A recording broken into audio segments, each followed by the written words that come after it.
మరో 2 రోజుల్లో దేవీ నవరాత్రులు ప్రారంభం కానున్న తరుణంలో దుర్గాదేవిని పూజించేందుకు దేశవ్యాప్తంగా రకరకాల ఆకృతుల్లో భారీ మండపాలను సిద్ధం చేస్తున్నారు. ఈ నేపథ్యంలో మధ్యప్రదేశ్ ఇందోర్లో 300 కోట్ల రూపాయల వ్యయంతో భారీ మండపాన్ని భక్తులు ఏర్పాటు చేస్తున్నారు.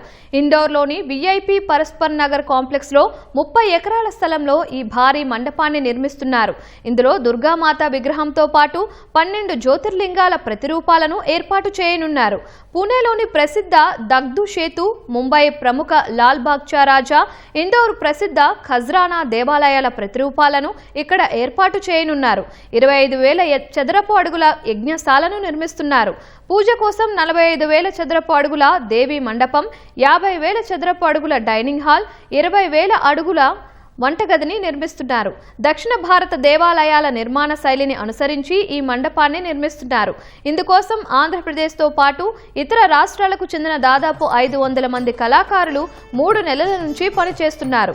కృష్ణగిరి పీఠాధీశ్వరుడు వసంత్ విజయానంద్ గిరి మహారాజ్ ఆధ్వర్యంలో ఈ ఉత్సవాలు జరగనున్నట్లు నిర్వాహకులు చెప్పారు.